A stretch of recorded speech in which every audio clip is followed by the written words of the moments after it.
Hello everyone, my self Sandeep Bishnoi, chartered accountant. आप सबका स्वागत है टीम सी एजुकेशनल इंस्टीट्यूट के यूट्यूब चैनल और OneExam.in के ऑनलाइन पोर्टल पर। आज ये वीडियो स्पेशली RCDF अपना एग्ज़ाम है 10 दिन के बाद, 7-8 दिन बचे हैं, हालांकि 10 दिन भी ये भी बचे नहीं हैं इसके अंदर। तो उसके बारे में मैं क्विकली कुछ बातें आपको बताना चाह रहा हूँ जो बेहद इम्पॉर्टेंट है। मैंने हालांकि इसके ऊपर 2 वीडियोज़ और बनाए थे, आप अगर नहीं देखे हैं तो आप एक तो RTPP और उससे जुड़े टेंडरिंग के प्रोविज़न के ऊपर, और दूसरा सप्लाई चेन मैनेजमेंट और इसी की प्रिपरेशन स्ट्रेटेजी के बारे में वीडियो था।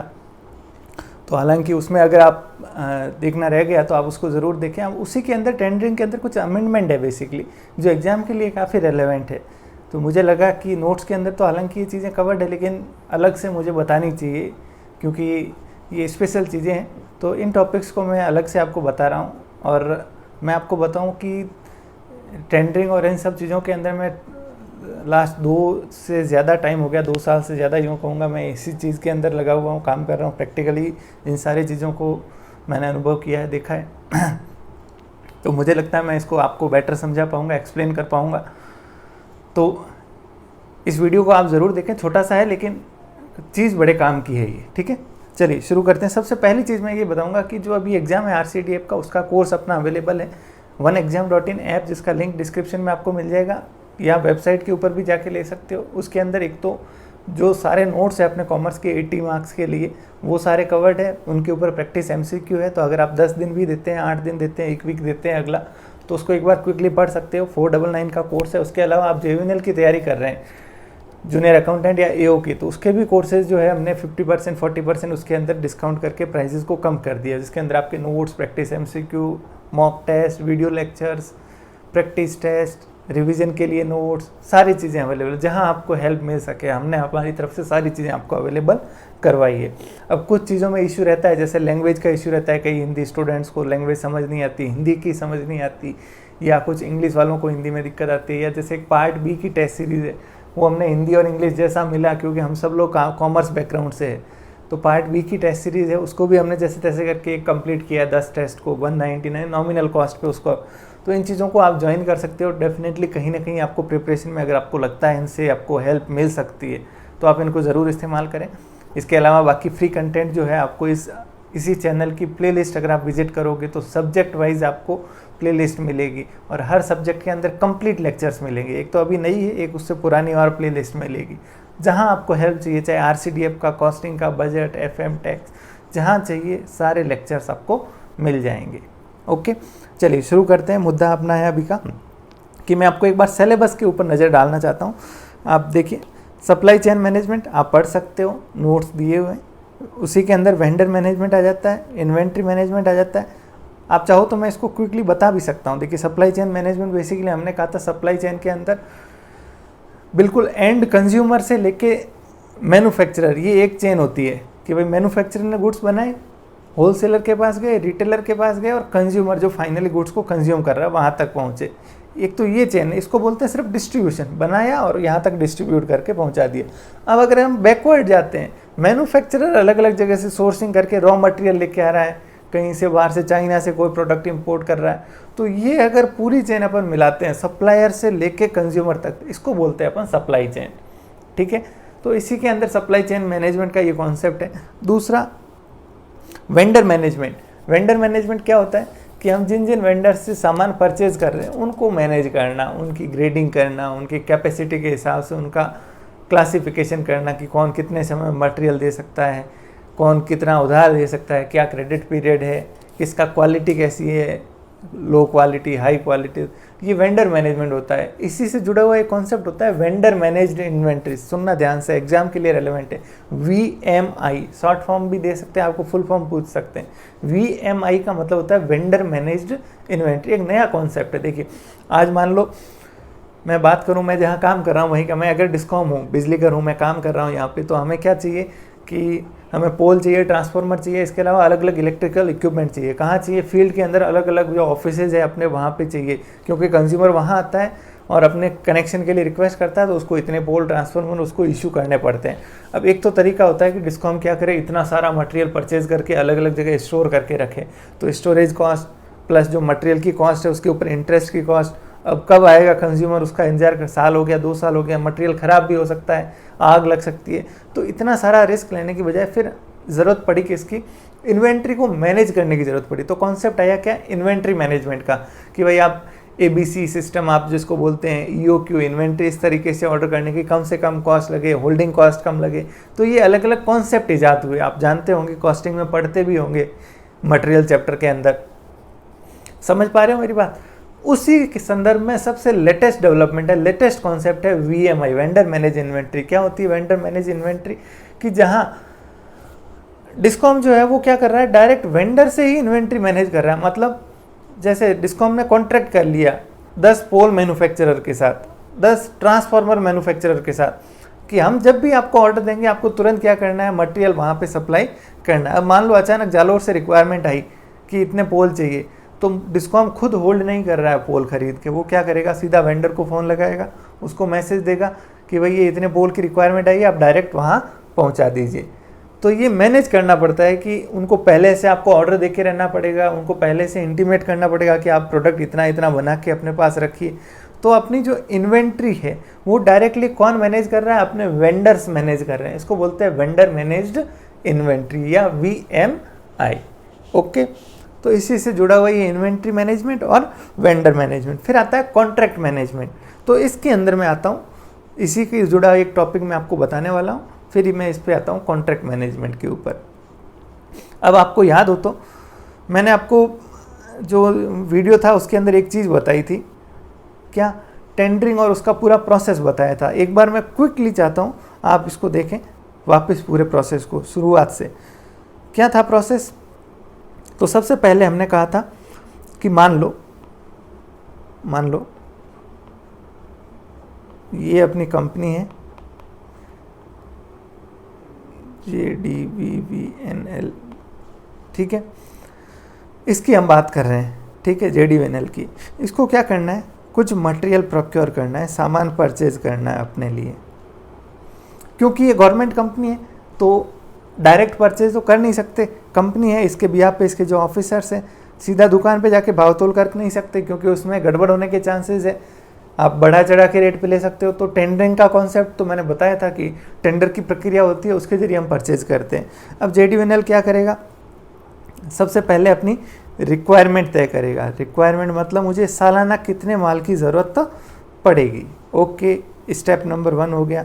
स्टेप नंबर 2 क्या करेगा, जो ये आइटम्स रिक्वायरमेंट में तय किए उन सब के क्या तय करेगा, स्पेसिफिकेशन। स्पेसिफिकेशन का मतलब इनके फीचर्स, इनके गुण, किस किस तरह के आइटम चाहिए हमें। जैसे पोल चाहिए तो क्या वेट का होना चाहिए, कितनी लेंथ का होना चाहिए, कितनी उसकी कैपेसिटी होनी चाहिए। ट्रांसफार्मर है तो 10 kVA का, 20 kVA का, 40 kVA का, 100 kVA का, या बड़ा मेगावाट का चाहिए। तो ये सारे आइटम्स के क्या तय किए जाएंगे, स्पेसिफिकेशन। ऐसा तो है नहीं कुछ भी मिला वो परचेज कर लिया। फिर इसके बाद क्या होगा, तीसरा स्टेप, हम क्या करेंगे, बिड डॉक्यूमेंट तैयार करेंगे। क्या तैयार करेंगे, बिड डॉक्यूमेंट। टेंडर का दूसरा नाम क्या होता है, बिड, यानी बोली। जो बोली लगाने का हम कार्यक्रम कर रहे हैं उसका एक डॉक्यूमेंट तय करेंगे। ये बिड डॉक्यूमेंट के अंदर क्या होती है, बेसिकली कई सारी चीज़ें होती है। सबसे पहले तो चीज़ होगी क्या, इसी टेंडर का स्पेसिफिकेशन होगा कि हमें किस तरह का आइटम चाहिए। फिर होगी कुछ क्वालिफिकेशन रिक्वायरमेंट होगी। क्या होती है, क्वालिफिकेशन रिक्वायरमेंट, या जिसको बोलते हैं PQR, प्री क्वालिफिकेशन रिक्वायरमेंट। मतलब ऐसे तो है नहीं कि हमने बड़ा टेंडर किया 100 करोड़ का और कोई भी मुंह उठा के आ गया, बोली लगा दी। तो हम पहले से कुछ क्वालिफिकेशन रखेंगे कि भाई कम से कम जिसको 10 साल का अनुभव हो, जिसका इतना टर्नओवर हो, उसका इतनी 5 सप्लाई हो, 5 में उसने इतने पोल बना रखे हो। इस तरीके से हम क्या करेंगे, कुछ क्वालिफिकेशन क्राइटेरिया तय करेंगे। तो उसको बोलते हैं PQR, वो भी लिखेंगे उसके अंदर। फिर एक होती है बिड सिक्योरिटी, मतलब कुछ पैसा आपको जमा करवाना पड़ेगा, 1%, 2%। ऐसे नहीं कि नॉन सीरियस बिडर, मतलब जो बिल्कुल सीरियस नहीं है, ऐसे ही बोली लगा रहे हैं, वो लोग नहीं है, टेंडर की प्रक्रिया को खराब नहीं करे। उसने किसी ने 1 रुपया लगा दिया रेट, आधा रुपया लगा दिया, ऐसे करके टेंडर को खराब ना करें। तो सीरियस बिडर्स को लाने के लिए क्या किया, बिड सिक्योरिटी। फिर कॉन्ट्रैक्ट जब पूरा होगा, जब मान लो किसी को मिल गया इसमें से एक फर्म को, तो उसको क्या देनी पड़ेगी, परफॉर्मेंस सिक्योरिटी। मतलब कि भाई जो टेंडर मिला उसको वो पूरा परफॉर्म करेगा, पूरी सप्लाई करेगा टाइम टू टाइम। अगर नहीं करता है तो ये कुछ पैसे 5% हम जमा करवा के रखेंगे। तो ये बिड डॉक्यूमेंट एक तैयार होता है। फिर इसके अंदर डिलीवरी का शेड्यूल दे रखा होता है, पेमेंट की टर्म्स दे रखी होती है, इस तरीके से सारी चीज़ होती है। ये बिड डॉक्यूमेंट हो गया। अब इसके बाद चौथा स्टेप क्या आता है, इसको पब्लिश किया जाता है। इस बिड को क्या किया जाता है, टेंडर को पब्लिश किया जाता है। अब बड़ा टेंडर है तो उसको क्या करना पड़ेगा, एक तो नेशनल न्यूज़पेपर और एक रीजनल न्यूज़पेपर के अंदर। छोटा टेंडर है तो एक रीजनल न्यूज़पेपर के अंदर प्लस एक अपनी वेबसाइट या नोटिस बोर्ड के ऊपर, और एकदम छोटा टेंडर है तो अपने ऑफिस के ही नोटिस बोर्ड पे उसको चिपकाया जाएगा कि भाई जो भी इंटरेस्टेड बिडर्स हैं आ सकते हैं और बोली लगा सकते हैं। ओके, ठीक है, बात समझ आ गई। तो इसको पब्लिश किया जाएगा। इसके अंदर साथ में एक टाइम लिमिट दी होगी कि भाई 15 दिन के अंदर, 20 दिन के अंदर, 30 दिन के अंदर, जैसा टेंडर की वैल्यू। अगर बड़ा टेंडर है तो आपको कम से कम 30 दिन देने पड़ेंगे। या आरटीपीपी में लिखी हुई है टाइम लिमिट। पहला जो मैं बता रहा था ना, पब्लिश करना पड़ेगा उसको। आपको बातें समझ तो आ रही है? मैं एक बार रिवाइज करवाना चाह रहा हूँ आपको ये चीज़, प्लस जो मैं मेन चीज़ बताना अमेंडमेंट चाह रहा हूँ वो इसी को पढ़ा के इसके अंदर ही वो है, इसलिए मैं ये पूरा समझाना पड़ रहा है मुझे। मैं डायरेक्टली वो नहीं बता सकता आपको, तो मैं क्विकली इसको पूरा करूँगा। आप बस मेरे बातों को ध्यान से समझिएगा। हम पढ़ रहे हैं टेंडरिंग की प्रक्रिया। तो सबसे पहले क्या हुआ, ये JDVNL जो टेंडर कर रही है उसने रिक्वायरमेंट तय की, आइटम उसके स्पेसिफिकेशन तय किए कि किस किस तरह के आइटम लेने हैं, फिर उसका बिड डॉक्यूमेंट तय किया। और बिड डॉक्यूमेंट में क्या क्या होगा, स्पेसिफिकेशन होगा, PQR होगी, प्री क्वालिफिकेशन रिक्वायरमेंट कौन कौन आ सकता है, बिड सिक्योरिटी होगी, कुछ पैसे हम पहले निविदा राशि जमा करवाएंगे, फिर परफॉर्मेंस सिक्योरिटी होगी, और उसके अलावा जो भी उसके अंदर टर्म्स एंड कंडीशन डिटेल में दे रखी होगी। अब चौथा काम, इसको पब्लिश करना है। कहाँ पब्लिश करना है, तो उसकी रिक्वायरमेंट RTPP में आपको मिल जाएगी। एक टेबल मिलेगी कि भाई अगर बड़ा टेंडर है तो उसको यहाँ पब्लिश करना है, 2 अखबार में, 1 अखबार में, वो भी मैं अभी आपको बता दूंगा।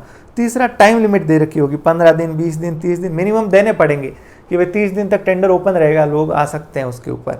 ओके, अब ये टेंडर कहाँ फिल होगा, तो ये सारी टेंडरिंग की प्रक्रिया होती है ई टेंडरिंग। क्या बोलते हैं इसको, ई टेंडरिंग। तो ई टेंडरिंग के अंदर कंपलसरी होता है एक तो इसको SPPP, state public procurement portal, SPPP, नाम समझ आया, SPPP यानी स्टेट पब्लिक प्रोक्योरमेंट पोर्टल। एक तो वहाँ डालना है, ये सिर्फ इंफॉर्मेशन के लिए होता है। एक होती है वेबसाइट किसकी, eProc.rajasthan.gov ऐसा कुछ करके वेबसाइट है। इन दोनों पे उसको क्या करना पड़ेगा, टेंडर को डालना पड़ेगा। अब जो इंटरेस्टेड बिडर है उनको इस eProc की वेबसाइट पे आके अपना ऑनलाइन ही टेंडर डिजिटल सिग्नेचर के माध्यम से भरना पड़ेगा। अब उस टेंडर के अंदर एक तो सिंगल पार्ट टेंडर हो सकता है, एक 2 पार्ट टेंडर हो सकता है। सिंगल पार्ट में क्या होता है, जैसे कोई छोटा टेंडर है तो उसी एक ही टेंडर, मतलब एक ही लिफाफा बनता है, यूँ समझ लीजिए। एक ही लिफाफे के अंदर उसने अपनी जो विशेषताएं वो भी बता दी, प्लस जो रेट वो कोट करना चाह रहा है उस आइटम के लिए वो भी उसने लिख दी। जब बड़ा आइटम होता है तो उसके अंदर 2 पार्ट बिड फॉलो किया जाता है। 2 पार्ट के अंदर क्या होता है कि पहले एक होती है टेक्निकल बिड, एक होती है फाइनेंशियल बिड। टेक्निकल बिड के अंदर क्या होता है, टेक्निकल बिड के अंदर वो बताता है कि भाई हमारी ये, हमने जैसे रिक्वायरमेंट रखी 10 साल का अनुभव होना चाहिए, 1 करोड़ का कम से कम टर्नओवर होना चाहिए, 15 स्टाफ होना चाहिए, कम से कम 3 इंजीनियर होने चाहिए, तो ये इतनी बड़ी फैक्ट्री होनी चाहिए, वही लोग आ सकते हैं। तो पहले वो टेक्निकल बिड भरेगा, मतलब भरेगा तो दोनों साथ में, लेकिन पहले ओपन क्या करेंगे हम लोग, टेक्निकल बिड को, और देखेंगे भाई ये क्राइटेरिया पूरा कर रहा है या नहीं। पूरा कर रहा है इसका मतलब वो क्वालिफाइड है। ओके, क्वालिफाइड है मतलब उसको ओके कर दिया जाए। अब उसकी सेकंड पार्ट खुलेगी, कौन सी, फाइनेंशियल बिड। फिर उसके अंदर जो जो क्वालिफाई हुए उनमें से सबसे जिसकी लो रेट होगी या जो L1 होगा, लोवेस्ट वन होगा, उसको टेंडर दे दिया जाएगा, अवार्ड कर दिया जाएगा। ओके, अब सुनना बात, ये सारा कहाँ होगा, eProc पे होगा। साथ में इसको किस पे अपलोड करना है आपको, SPPP पे भी। जो टेंडर बिडर्स है वो कहाँ भरेंगे, इस eProc की वेबसाइट पे टेंडर को फिल करेंगे, इसको भरा जाएगा। ओके, यहाँ तक कोई दिक्कत, कोई दिक्कत नहीं, समझ आ रही है बात, आ रही है। चलिए अब नेक्स्ट मैं आपको एक बार SPPP और eProc बताना चाहता हूँ। देखिए ये तो है बेसिकली आपका eProc, सॉरी ये है आपका eProc। देखिए टेंडर्स, यहाँ tender by organisation, location, classification, ये देखिए सारे टेंडर चल रहे हैं यहाँ पे, ये काम है। अगर यहाँ आके आप सर्च करोगे बाय ऑर्गेनाइजेशन में तो यहाँ आपको JDVNL मिल जाएगा। ओके, दूसरी चीज़ SPPP का भी इसी तरह का पोर्टल होता है। साथ में कोई एक टेंडर का मैं डॉक्यूमेंट दिखाना चाहता हूँ आपको कि टेंडर का डॉक्यूमेंट किस तरीके से होता है। देखें, ये मान लो एक टेंडर है JDUNL का TN1532, तो ये इसमें डॉक्यूमेंट हो गए। देखिए ये जैसे NIT है, सबसे पहला दिख रहा है आपको, 9 मीटर PCC पोल, 200 kg का इतना लोड होना चाहिए। कितनी क्वांटिटी, 2.5 लाख क्वांटिटी चाहिए। अप्रोक्सीमेट वैल्यू कितनी है, 62 करोड़। बिड्स टेंडर की कॉस्ट, मतलब एक टेंडर कॉस्ट होती है जो कागज पहले फिजिकल फॉर्म में होता था तो 2900 रुपये एक टेंडर कॉस्ट देनी और पड़ती है। ठीक है, ये बिड सिक्योरिटी से अलग है। यूँ कहें तो अब 3 फीस होगी, टेंडर कॉस्ट, बिड सिक्योरिटी और परफॉर्मेंस। टेंडर कॉस्ट और बिड सिक्योरिटी तो पहले देनी पड़ती है टेंडर के साथ। परफॉर्मेंस सिक्योरिटी कब देनी पड़ती है, जब टेंडर किसी को मिल गया तो उसको देनी पड़ती है।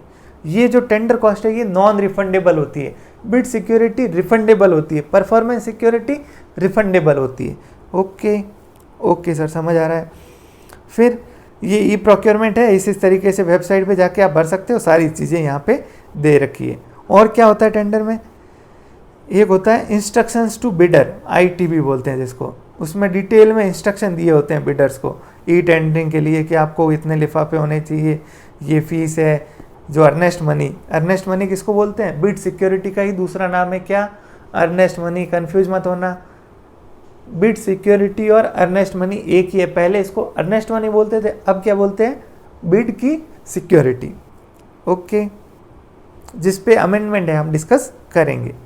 चलिए, और टेंडर के साथ क्या क्या डॉक्यूमेंट देना है, जैसे पहला कवर 1 जो है उसमें EMD, जो अर्नेस्ट मनी डिपॉजिट, EMD का मतलब अर्नेस्ट मनी डिपॉजिट, जो बिड सिक्योरिटी दी है वो, प्लस जो टेंडर प्रोसेसिंग फीस, ये क्या होती है, मैं आपको फीस का पूरा ही स्ट्रक्चर बता देता हूँ। एक टेंडर में कितनी तरह की फीस होती है। सबसे पहली होती है टेंडर कॉस्ट, मतलब ये जो टेंडर के पहले कागज होते थे वो कॉस्ट है बेसिकली। अब तो ई टेंडरिंग है, लेकिन ये प्रथा ख़त्म नहीं हुई और ये 2950 रुपये की होती है, कहीं 3000 की होती है, नॉमिनल कॉस्ट होती है एकदम। ठीक है, इसके साथ होती है एक ई टेंडर प्रोसेसिंग फीस, मतलब अब सारे जो टेंडर है वो ई टेंडरिंग होती है, ई प्रॉक के माध्यम से, तो गवर्नमेंट इस साइट को मेंटेन करती है, तो 1000 रुपये वो लेती है प्रोसेसिंग के नाम पे। ठीक है, हर बिडर को जमा करवाना पड़ता है। एक तो ये हो गया, ये दोनों साथ में ही होती है, मतलब ये जब लोगे तभी आपको टेंडर का वो लिफाफा और सारा मिलेगा, तभी आप टेंडर भर सकते हो।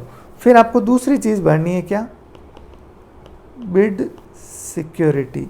इसको पहले बोलते थे अर्नेस्ट मनी, या क्या कह सकते हो, EMD, अर्नेस्ट मनी डिपॉजिट। ये होता है नॉर्मली 2% ऑफ टेंडर वैल्यू।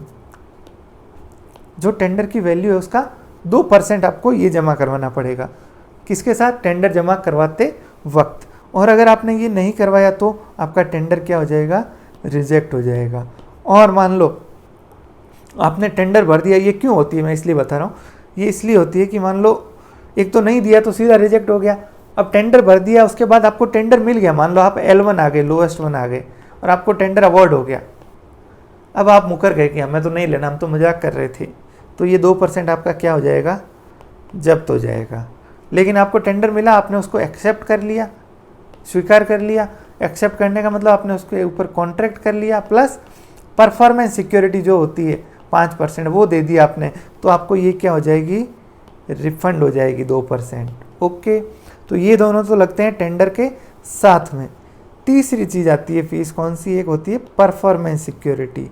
ये कब होता है, ये जिसको टेंडर मिला है, जो L1 है, जिसको टेंडर अवॉर्ड हुआ है, वो क्या करेगा, टेंडर उसको जैसे ही लेटर ऑफ एक्सेप्टेंस मिला, वो पहले एक तो क्या करेगा, कॉन्ट्रैक्ट एग्रीमेंट करेगा। एग्रीमेंट तो करना पड़ेगा, जिसमें डिटेल में शर्तें दे रखी होगी कि भाई ये डिलीवरी शेड्यूल रहेगा, हर महीने इतने पोल आपको देने, पेमेंट कैसे रिलीज होगा, 10वें दिन 20वें दिन, बिल लगाने के बाद कोई मटेरियल रिजेक्ट हो जाता है, इंस्पेक्शन, उसका गारंटी पीरियड कितना होगा, ये सारी चीज़ें इस कॉन्ट्रैक्ट एग्रीमेंट के अंदर लिखी होती है।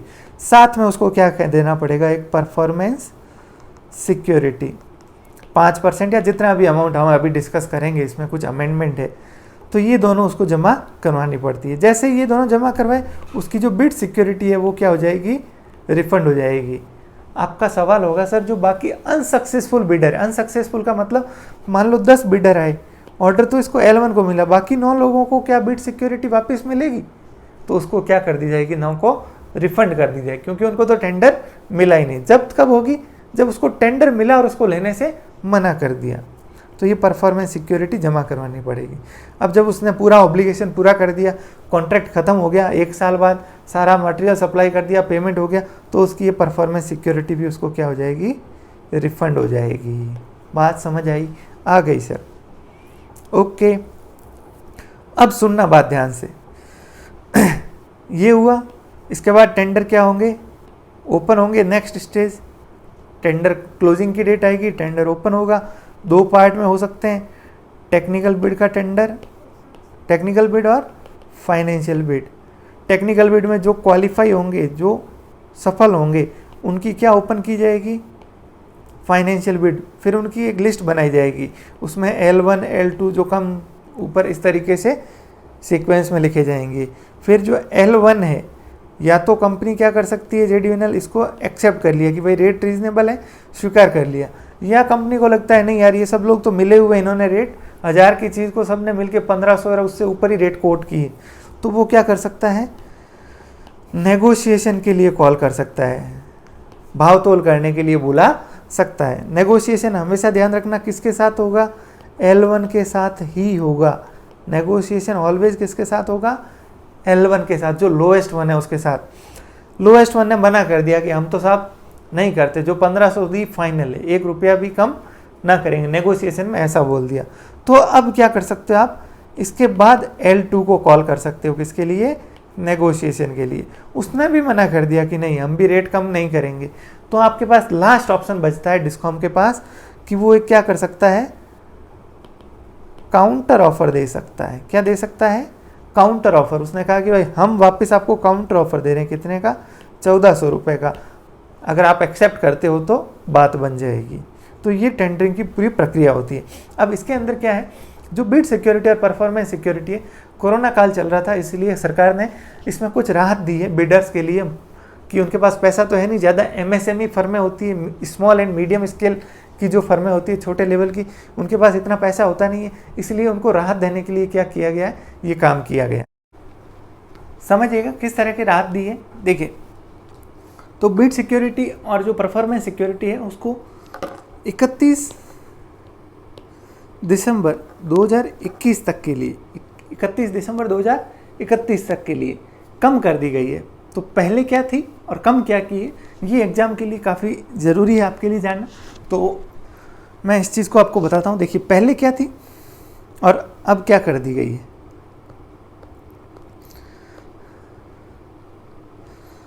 सॉरी, देखिए जरा। तो सबसे पहले तो रूल 42, 2 रूल बिल्कुल रखना है आपको। सबसे पहले तो हम पढ़ क्या रहे हैं, RTPP यानी Rajasthan transparency in public procurement, भूलोगे नहीं, Rajasthan transparency in public procurement, Rajasthan transparency in public procurement, मतलब राजस्थान के अंदर जो पब्लिक प्रोक्योरमेंट है, यानी राजस्थान लोक उपापन में पारदर्शिता, मतलब प्रोक्योरमेंट यानी खरीद, उसके अंदर पारदर्शिता को लेके ये रूल्स है, 2013 के रूल्स है, और इसका एक्ट जो है वो कौन सा है, 2012 का। पहली चीज़ तो ये, ठीक है। अब इसके अंदर क्या है, 2 रूल है, कौन से, रूल 42, रूल 42, ओके, ठीक है। दूसरा है रूल 75, 2 रूल है, दोनों को ध्यान में रखना है। रूल 42 कौन सा है, बिड सिक्योरिटी। रूल 75 है परफॉर्मेंस सिक्योरिटी, ठीक है। मतलब इनके अंदर रेटें बताई गई है बिड सिक्योरिटी की और परफॉर्मेंस सिक्योरिटी की। तो बिड सिक्योरिटी के लिए तो ये किया है कि जो पहले जो रेट थी उसको हटा के अभी 0% कर दी गई है, कि आपको कोई बिड सिक्योरिटी नहीं देनी है, सिर्फ एक क्या देना है, बिड सिक्योरिटी डिक्लेरेशन देना है। क्या देना है? बिड सिक्योरिटी डिक्लेरेशन, मतलब एक 50 रुपये के स्टाम्प के ऊपर आपको सिंपली डिक्लेरेशन देना है कि भाई मैं डिक्लेयर करता हूँ कि मैं पैसे तो अभी 2% नहीं दे सकता, लेकिन अगर मैं कल को कोई डिफ़ॉल्ट करता हूँ तो मैं ये 2% या जो भी पैसा बताया गया इसके अंदर वो मैं देने के लिए बाध्य रहूँगा। मतलब आपको अभी कोई पैसा जमा नहीं करवाना है। ये कब तक के लिए है? 31 दिसंबर 2021 तक के लिए। किसने दिया? राज्य सरकार ने एग्जम्पशन दिया बिड सिक्योरिटी से। जो पहले बिड सिक्योरिटी थी उसको हटा के अब क्या कर दिया है? 0%, यानी कुछ भी नहीं देना है। नहीं, ऐसा नहीं है। उसकी जगह क्या देना है आपको? बिड सिक्योरिटी डिक्लेरेशन देना है। क्या देना है? बिड सिक्योरिटी डिक्लेरेशन, मतलब एक एफिडेविट टाइप, एक स्टाम्प टाइप। अब पहले क्या थी रेट वो देखते हैं। ये देखिए रूल्स 42, पहले था इट शैल बी 2%, कितनी? 2%, किसकी? टेंडर वैल्यू की 2% बिड सिक्योरिटी थी। लेकिन राजस्थान के अंदर जो एमएसएमई फर्में होती है, मीडियम एंड स्मॉल स्केल, जो छोटे साइज़ की फर्में होती है, उनके पास इतना पैसा नहीं होता है, तो उनके लिए ये क्या था? एसएसआई जो होती है ना, स्मॉल स्केल इंडस्ट्रीज, उसके लिए ½ % था, जो वो क्वांटिटी ऑफर कर रहे हैं उसका, जो वो क्वांटिटी ऑफर कर रहे हैं। ध्यान से समझना, यहाँ एक छोटा सा कॉन्सेप्ट है। मान लो टोटल टेंडर्ड क्वांटिटी है 1000, ओके, 1000 टेंडर क्वांटिटी है, मतलब जो जेडीएल ने टेंडर निकाला, एक की एस्टिमेटेड कॉस्ट है कितनी? 100 रुपये, यानी कितने का टेंडर हुआ? टोटल 1 लाख का। अब अगर नॉर्मल बिडर है, नॉर्मल बिडर मतलब जो एसएसआई नहीं है, एमएसएमई नहीं है, नॉर्मल बिडर है, उसको कितनी बिड सिक्योरिटी देनी पड़ेगी? बताओ बताओ बताओ बताओ। तो इसका 2%, यानी 2000 रुपये उसको जमा करवाना पड़ेगा। लेकिन अगर वो एसएसआई है, स्मॉल स्केल इंडस्ट्री है, तो उसके लिए बोला गया कितना? 0.5% देना है। Of what? Of quantity offered. Quantity offered मतलब जो एसएसआई है, छोटी कंपनी है बेचारी, छोटी फर्म है, तो वो हो सकता है उसकी तो 1000 बनाने की कैपेसिटी नहीं हो। वो तो कह रहा है मैं तो 100 ही पोल बना सकता हूँ, 1000 तो मैं बना ही नहीं सकता। तो उसने क्वांटिटी ऑफर कितने की? 100। कितनी एस्टिमेटेड वैल्यू? 1 की 100, मतलब टोटल कितने की? 10,000 वैल्यू का ही उसने ऑफर किया है, वो इतना ही देना चाहता है। अब आप कहोगे क्या कम क्वांटिटी के लिए भी आप टेंडर कर सकते हो? जी हाँ, बिल्कुल। ज़रूरी नहीं है आप पूरा 1000 पोल के लिए ही टेंडर करो, कम क्वांटिटी के लिए भी आप कर सकते हो। अब इसका 10,000 का 0.5% उसको देना पड़ेगा। नॉर्मल के लिए तो उसको पूरा 1000 के लिए उसने इसने भले 100 कोट किया हो, लेकिन इसको तो पूरा 1000 इंटू जो 100 रेट है 1 लाख का 2% देना पड़ेगा। लेकिन एसएसआई के लिए छूट है कि उसको टेंडर्ड क्वांटिटी की बजाय जो क्वांटिटी उसने ऑफर की है उसका 0.5% देना होगा। ओके ओके सर, समझ आ गया। तो रेट पहले क्या थी? 2% और ½ %। और एक होती है तीसरी सिक इंडस्ट्री। सिक मतलब बीमार इंडस्ट्री जो घाटे में चल रही है, तो उनके लिए भी छूट दी गई है। उनको कितना देना होता है? 1%। यानी पहले रेट क्या थी? 2%, 1% और ½ %। 2% किसके लिए? नॉर्मल कंपनी के लिए, 1% किसके लिए? सिक के लिए, और तीसरा ½ % किसके लिए? SSI of Rajasthan. ये सिक इंडस्ट्री कौन से? जिनका केस चल रहा है BIFR, board of industrial and financial reconstruction. एक बोर्ड होता है, एक ट्रिब्यूनल टाइप होता है जहां उनके केस चल रहे हैं पेंडिंग, तो उसको ये इतना ही देना होगा। ओके, दूसरा हम डिस्कस करते हैं किसका? परफॉर्मेंस सिक्योरिटी का, कि परफॉर्मेंस सिक्योरिटी पहले कितनी थी और अब कितनी है। देखिए जरा, ये रही परफॉर्मेंस सिक्योरिटी। रूल 75 भूलोगे नहीं, किसका? RTPP, Rajasthan transparency in public procurement. तो पहले जो परफॉर्मेंस सिक्योरिटी होती थी वो होती थी कितनी? देखें जरा,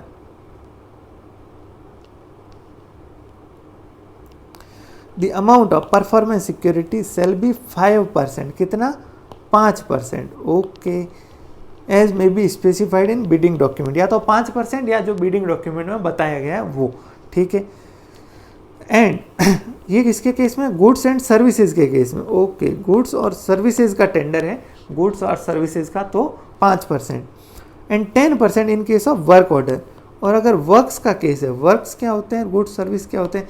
तो गुड्स सर्विस तो आप जानते हो, गुड्स यानी कोई सामान, सर्विस यानी कोई सेवा ले रहे हो। वर्क का मतलब होता है किसी तरह का काम करना, बाउंड्री लाइन खींचना, रोड बिछाना, कोई कंस्ट्रक्शन का काम करना, लाइन केबल बिछाना, ये सारे क्या है वर्क्स होते हैं, जिसके अंदर गुड्स भी इन्वॉल्व होते हैं और सर्विस भी इन्वॉल्व होती है। मतलब सामान तो वो लगा ही रहा है, ईंट पत्थर चूना डामर, प्लस उसकी लेबर भी लग रही है, सर्विस भी लगा रहा है, तो इसको बोलते हैं वर्क्स। तो इसके केस में होता है 10%। ओके, फिर नेक्स्ट SSI है, अगर स्मॉल स्केल इंडस्ट्री है तो ये कितना होगा SSI के केस में 1%। और वही सिक इंडस्ट्री है जिनका केस BIFR में चल रहा है तो उसके केस में होगा 2%। कितना? 2%। ओके, ये क्या था? पहले था। अब कितना कर दिया? तो देखिए, अब कोरोना के ध्यान में रखते हुए 31 दिसंबर 2021 तक, कहाँ तक? 31 दिसंबर 2021 तक के लिए परफॉर्मेंस सिक्योरिटी कितनी होगी? देखिए, देखें जरा, 2.5%। मतलब जो 5 थी उसको कितना कर दिया? 2.5, और जो 10 थी उसको कितना कर दिया? 3%। और जो 1 थी SSI की उसको आधा कर दिया, और जो 2 थी उसको 1 कर दिया।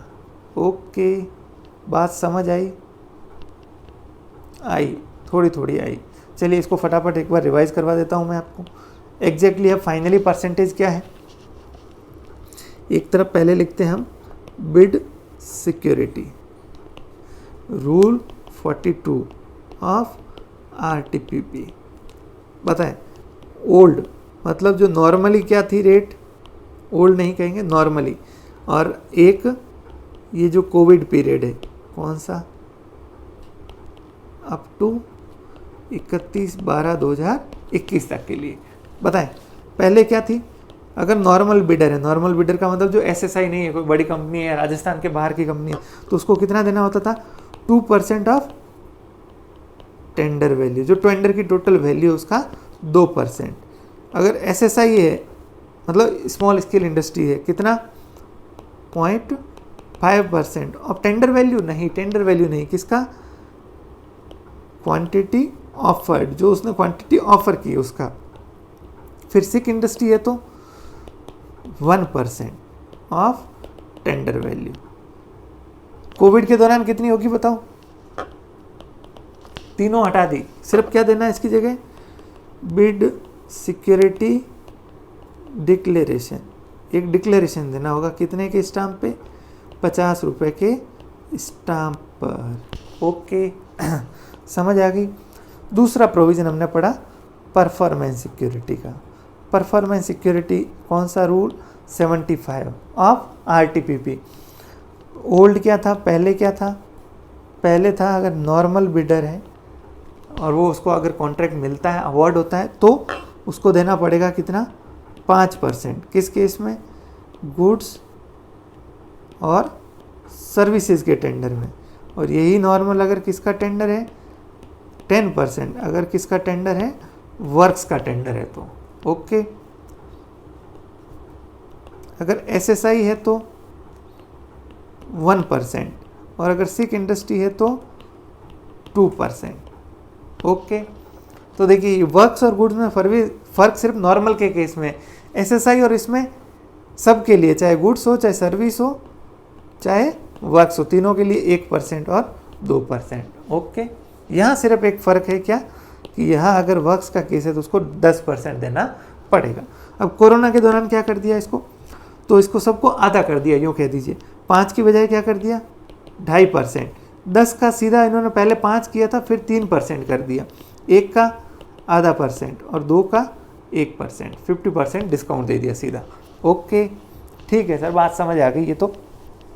चलिए, बस मेरा यही मकसद था कि मैं आपको बताऊं, ये चीज़ इंपॉर्टेंट है एग्जाम के लिए। आपको मेरे हिसाब से ये भी समझ आ गया कि एक टेंडर के अंदर किस किस तरह की फीस इन्वॉल्व होती है। एक चीज़ आती है कि टेंडर के अंदर कितने तरह के लिफाफे आते हैं, लिफाफे कितने इन्वॉल्व होते हैं। तो देखिए मैं आपको बताता हूँ लिफाफे कितने होते हैं। पहला कवर नंबर 1, जिसके अंदर होता है क्या? फर्स्ट कवर के अंदर फीस की डिटेल होती है। कौन सी डिटेल? फीस की डिटेल्स। फीस की डिटेल कैसे सर, समझ नहीं आया? तो देखिए, इस पहले लिफाफे में आप क्या करोगे? एक तो प्रूफ लगाओगे, किसका?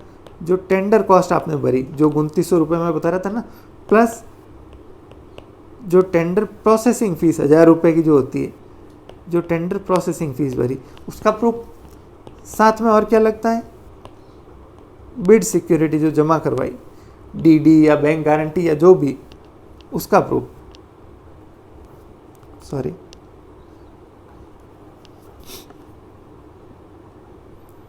बिड सिक्योरिटी जो आपने डिपॉजिट करवाई उसकी डिटेल, ये होता है कवर 1, पहले नंबर का कवर। इसके अंदर ये 2 चीज़ें होती है। परफॉर्मेंस सिक्योरिटी नहीं है सर। देखिए परफॉर्मेंस सिक्योरिटी टेंडर के साथ लगती है क्या? नहीं, वो तो कब मिलेगी? जब टेंडर ओपन हो जाएगा। अगर इसको मिला टेंडर तो इसको बोला जाएगा कि भाई अब आप परफॉर्मेंस सिक्योरिटी और कॉन्ट्रैक्ट एग्रीमेंट कीजिए, तो वो यहाँ पे नहीं आएगी। ये कवर 1 होता है। कवर 2 इसमें होती है कौन सी? Technical bid. कौन सी बिड? Technical bid. और कवर 3 इसमें होती है फाइनेंशियल बिड। ओके, हालांकि ये कवर वाला सिस्टम अब रहा नहीं। अब तो क्या होता है, ऑनलाइन टेंडर होता है। तो ऑनलाइन भी इसको 3 पार्ट में होता है, 3 चरणों में होता है, तो हम इसको कवर ही बोलते हैं अभी भी। ठीक है, अगर फिजिकल फॉर्म में होता तो एक चौथा कवर भी आ जाता। कौन सा? उसके अंदर ये तीनों डाल के बड़ा लिफाफा होता है, उसके अंदर ये तीनों चीज़ें आ जाती। चलिए, तो ये टेंडरिंग का एक इम्पोर्टेंट था। अब मैं चाहता हूँ ये डिस्कस कर रहे हैं तो मैं आपको एक बार क्विकली आरटीपीपी के रूल्स का एक ओवरव्यू बता देता हूँ। देखिए कौन कौन से रूल्स है जो आपको पढ़ने चाहिए, एक बार देखने चाहिए। सबसे पहले प्रोक्योरमेंट कमेटीज, अलग अलग कमेटी होती है देखिए प्रोक्योरमेंट के लिए। सबसे पहले अगर हम बात कर रहे हैं ना रिक्वायरमेंट, मैंने कहा रिक्वायरमेंट तय करनी पड़ती है, तो रिक्वायरमेंट असेसमेंट के लिए होती है रिक्वायरमेंट अप्रूवल कमेटी। फिर जो स्पेसिफिकेशन तैयार होते हैं कि किस तरह के प्रोडक्ट, तो स्पेसिफिकेशन अप्रूवल कमेटी भी होती है। फिर टेंडर ओपनिंग की कमेटी एक अलग होती है जो टेंडर को ओपन करती है। आजकल हालांकि डिजिटल सिग्नेचर से होती है, तो कम से कम 2 ऑफिसर्स के क्या लगते हैं, डिजिटल सिग्नेचर लगते हैं। ध्यान रखना उन 2 में से एक अकाउंट्स का पर्सन होना ज़रूरी है। देखिए जो अकाउंट्स होते हैं ना, हम लोग जो कॉमर्स वाले, इनका टेंडरिंग और गवर्नमेंट डिपार्टमेंट के अंदर बड़ा महत्व है। इनका काम होता है चेक वेट का, ये कंट्रोल की तरह काम करते हैं। तो जहाँ भी ये टेंडर वाली प्रक्रिया होगी ना, हर जगह हर कमेटी में अकाउंट्स का एक सीनियर पर्सन ज़रूर होगा। अब जैसे मैं जिस ऑर्गेनाइजेशन में काम कर रहा हूँ, वहाँ पे जो टेंडर ओपनिंग कमेटी होगा तो उसके अंदर एज ए अकाउंट ऑफिसर मेरा नाम होगा। क्यों? क्योंकि मैं वहाँ पे अकाउंट्स की तरफ से रिप्रेजेंट कर रहा हूँ और उसका होना ज़रूरी है। मेरा काम है कि मैं इंश्योर करूँ सारे रूल्स रेगुलेशन सब चीज़ों की कंप्लायंस और बिड सिक्योरिटी प्रॉपर आई या नहीं। एक एक डीडी को हम चेक करते हैं, एक एक बैंक गारंटी को चेक करते हैं। फिर कॉन्ट्रैक्ट एग्रीमेंट हुआ तो उसको पूरे एग्रीमेंट को रीड करना, फिर उसको अप्रूव करना, ये सारे काम फिजिकली एक्चुअली होते हैं। परफॉर्मेंस सिक्योरिटी वो जमा करवाता है, फिर टाइम टू टाइम उसको एक्सटेंड करता है। हम उसको नोटिस देते हैं कि भाई आप परफॉर्मेंस सिक्योरिटी दीजिए। तो ये सारी चीज़ें होती है। तो ये कमेटीज़ होती है, टेंडर ओपनिंग कमेटी। फिर एक होती है बिड इवेल्युएशन कमेटी, जो बिड को फिर इवेल्युएट करती है कि भाई टेक्निकल बिड में कौन कौन पास हुआ, फाइनेंशियल बिड में L1 कौन है, L2 कौन है, ये ठीक है। फिर ये पोर्टल हमने पढ़ लिया, SPPP मैंने अभी आपको बताया ही था, ई-प्रॉक का पोर्टल भी मैंने आपको बताया ही था।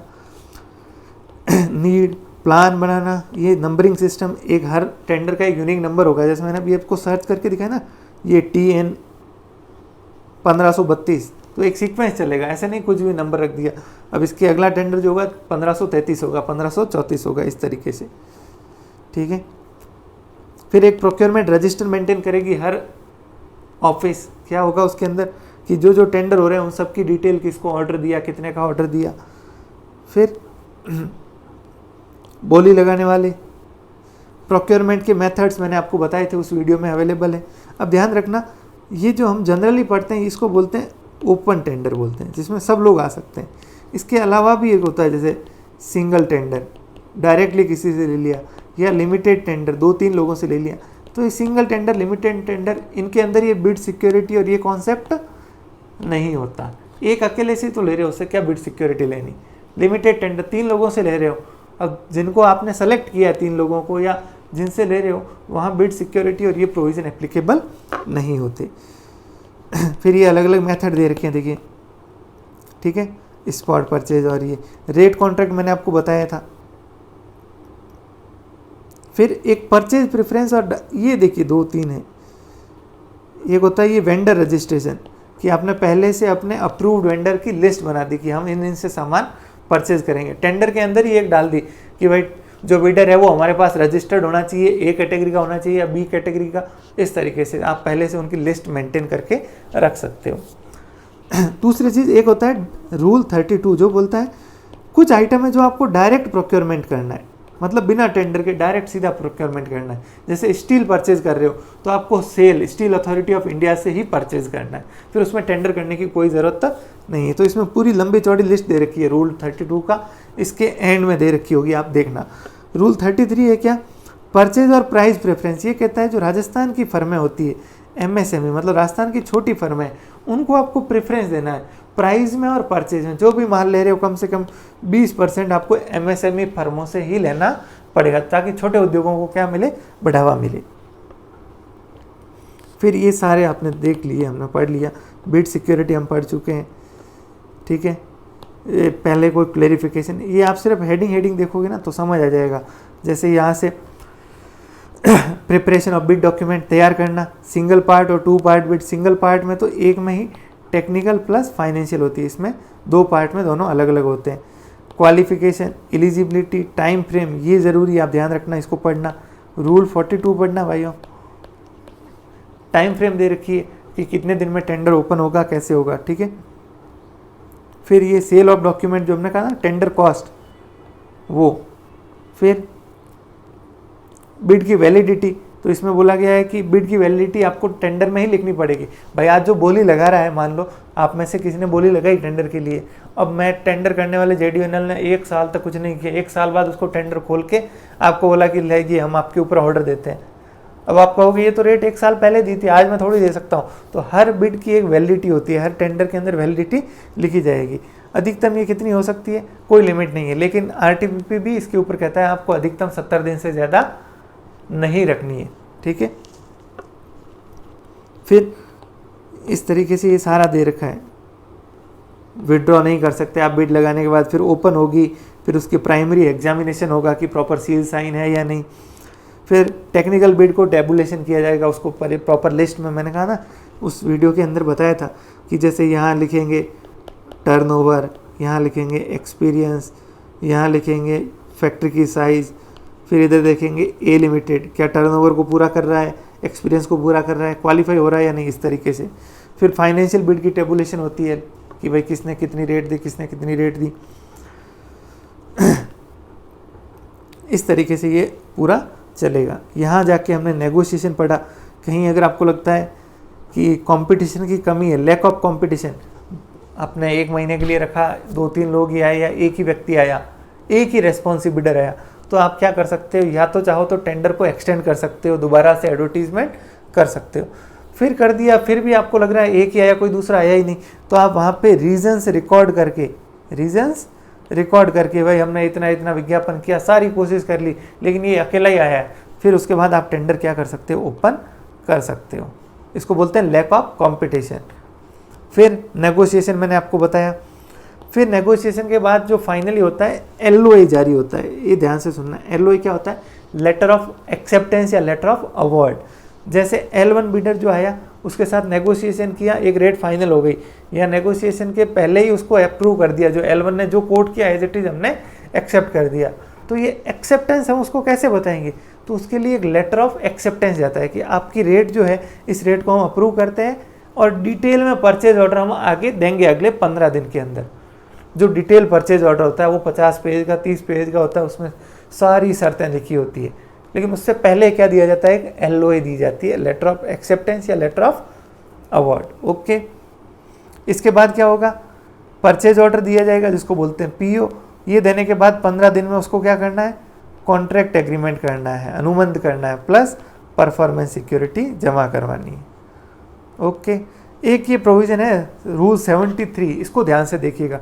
क्या टेंडर करने के बाद आप क्वांटिटी चेंज कर सकते हो टेंडर की? मान लो 1000 पोल के लिए टेंडर किया, टेंडर के बाद मान लो मेरा जो फेवरेट पर्सन था मिस्टर A, उसकी फर्म L1 आ गई, उसको ऑर्डर मिल गया। मैंने कहा अब क्या करते हैं, इसको 1000 को बढ़ा के 2000 कर देते हैं ताकि मेरे व्यक्ति को ज़्यादा काम मिले। तो आप ऐसा नहीं कर सकते, आप क्वांटिटी चेंज नहीं कर सकते। एक चीज़ को छोड़ के आप जो ओरिजिनल टेंडर है उसकी 50% तक एडिशनल ऑर्डर दे सकते हो। क्या दे सकते हो, एडिशनल ऑर्डर, मतलब अतिरिक्त ऑर्डर। जब वो पुराना वाला ख़त्म हो जाए तो आपको लगता है नए टेंडर में ज़्यादा टाइम लगेगा, तो आप उसी बिडर को सेम रेट, सेम शर्तों पे, सेम पेमेंट पे 50% तक एडिशनल ऑर्डर दे सकते हो। किसको? जिसको ओरिजिनल ऑर्डर मिला है, दूसरे को नहीं। मान लो 10 बिडर है, 9 रिजेक्ट हो गए, एक को मिला, उसी को आप क्या दोगे? एडिशनल ऑर्डर दे सकते हो। कितना? अधिकतम 50%। Okay, confidentiality. और यहाँ जाके एक मैंने आपको बताया था अपील का दे रखा है, तो इसको आप ज़रूर पढ़ना कि अपील कैसे होती है। नॉर्मली ये सिस्टम होता है कि देखिए, अपीलेट अथॉरिटी आपको टेंडर डॉक्यूमेंट में ही बतानी पड़ती है कि अगर कोई डिस्प्यूट है तो आप यहाँ से अपील कर सकते हो। ओके, जैसे मैं आपको अगर प्रैक्टिकली बताना चाहूँ तो भी यहाँ मिल जाएगा।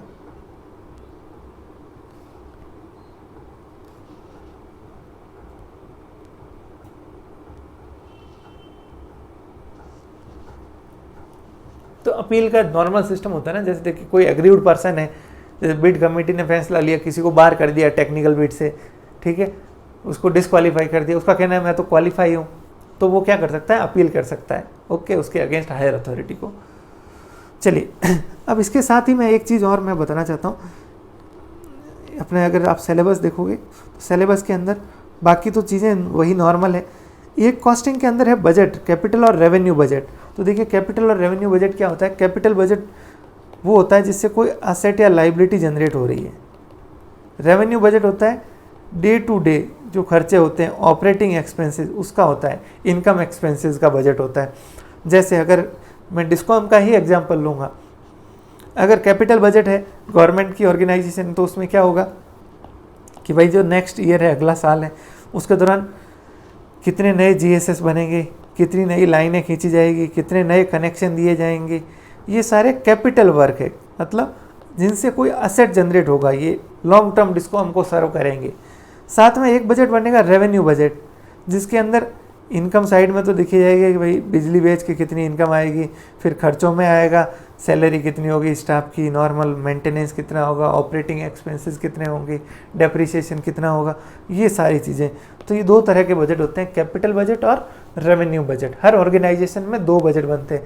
कैपिटल मतलब जहाँ किसी तरह का एसेट या लाइबिलिटी का निर्माण हो रहा है, ठीक है। रेवेन्यू बजट मतलब जो डे टू डे खर्चे होते हैं। आप जानते हो कैपिटल और रेवेन्यू का डिफरेंस। चलिए, ये मेरी कोशिश थी, बाकी टॉपिक सारे दे रखे हैं, एग्ज़ाम आपके सामने है, 7 दिन जी जान लगा दीजिए। एक सवाल है कि क्या इन टॉपिक के अलावा भी हमें कुछ पढ़ना है? मेरे हिसाब से पढ़ने को कोई अंत नहीं है, लेकिन अगर आप ये कर लेते हो अच्छे से तो आपका मोटा मोटी सारा काम हो जाएगा 80-90%। 2-4 क्वेश्चन देखिए कहीं से भी बाहर से आ सकते हैं, उसको प्रिडिक्ट करना पॉसिबल नहीं है, ठीक है।